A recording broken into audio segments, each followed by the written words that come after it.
Hey everybody, this is Jacob Z96 doing a quick review of the 312 LED light. I'll have a link in the description. I also, at the end, will have a comparison with this versus a Z96 100 watt, 200 watt light. A lot of people are confused about watts versus lux, and oh, you can't convert them. Well, clearly you turn two of them on, and which produces more light. There's some way to tell, more or less, what the watt equivalent would be. But yeah, this light's really cool. It outputs a whole lot of light, as you'll see from the test, more than a 100 watt light, and it's just really portable. You can stick it on. Wow, it's really bright. You can see how much light it's casting on me. You can light basically almost an entire room at night and keep your ISOs really low. Also, I've found a great use for it. Like, let's say someone's in front of a window, you can just throw a whole bunch of light on them, and that really increases your dynamic range. I love how it's daylight and tungsten. It's more of a blue.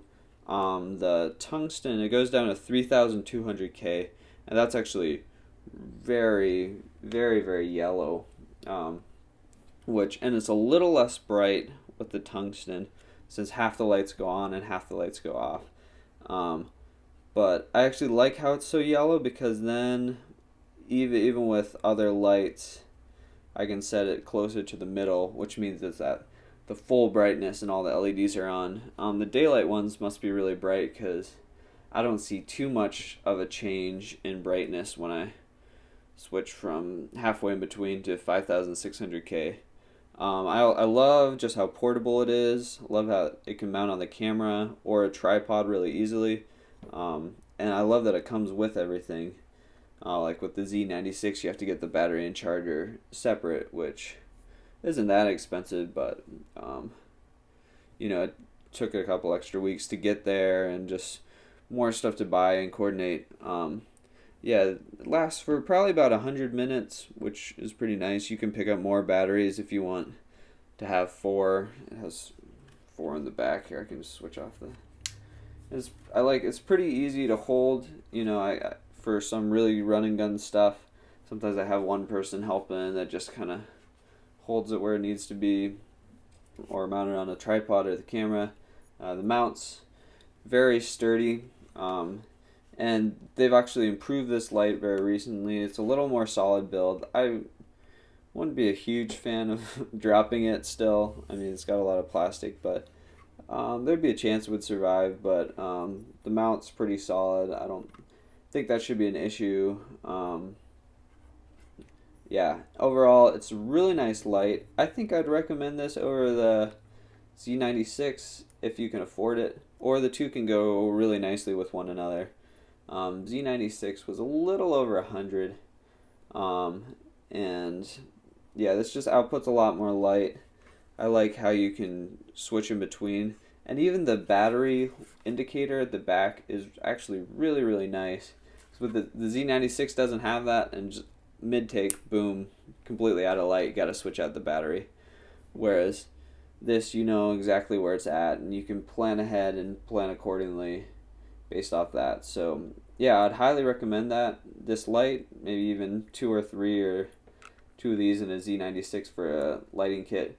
If you're using a DSLR, like, I really haven't needed much more light than this. I have 250 watts lights. Haven't really found a whole lot of use for them. Maybe occasionally when there's a lot of people or a big room. But quite frankly, anytime you're working in smaller locations, this will do fine. And just portability and speed is key, and this is lightning fast. You can match it with all of the lights. Now, the section you're probably looking forward to, I'm going to compare how much light this outputs versus all of a 100 watt Z96 and 200 watt. Okay, here's my test of the various lights. The light is about 10 feet away. They're all from the exact same position. I'm using the Tamron 17 to 50 millimeter at 17 millimeters, and all of these tests are at f2.8. We're starting off with ISO 160, which is the lowest the GH2 goes. I use this more for outdoor than indoor, although with some of these lights you could use this ISO indoor. Here's with the lights normally on, you can see it's pretty dark. Obviously with the lights off, it's completely black, showing that. Z96 isn't faring quite as well, but low ISO, 10 feet away, and trying to light the entire room makes it look a lot worse. 250 watt lighting it pretty well. You can already see the 312 bicolors between the 100 watt and the 200 watt. Here's up to ISO 640, which I use quite a bit indoors. Still no light getting in. Z96 still not fully lighting the entire room, but getting close. Bicolor fully lighting it. And I would say there's with the changing color from yellow. 100 watt, not putting out as much, maybe a little more than the Z96, but not a whole lot more. 250 watt is almost like overblown, so that's plenty. I actually haven't used my 250 watt quite as much. It's just a little bit overkill most of the time for a DSLR. Here's a comparison. This is black and white, so the color temperature is not affecting it.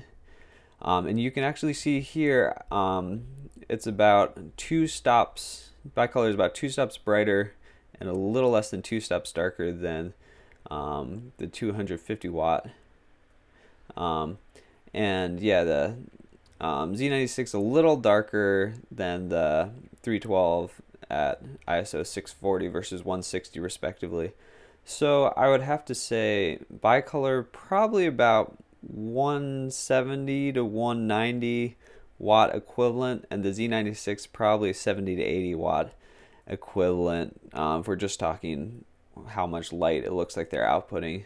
So hopefully this is helpful. Don't want to turn anyone against the Z96 because obviously it doesn't look quite as good, but it's really good for isolating a person or adding light to the scene, sort of making one person stand out, and can actually light pretty well if it's like 3 feet away instead of 10 feet away. So I hope this was helpful. I was looking for this for a long time, and now that I have all these lights, hopefully I can help you out with this, and please subscribe.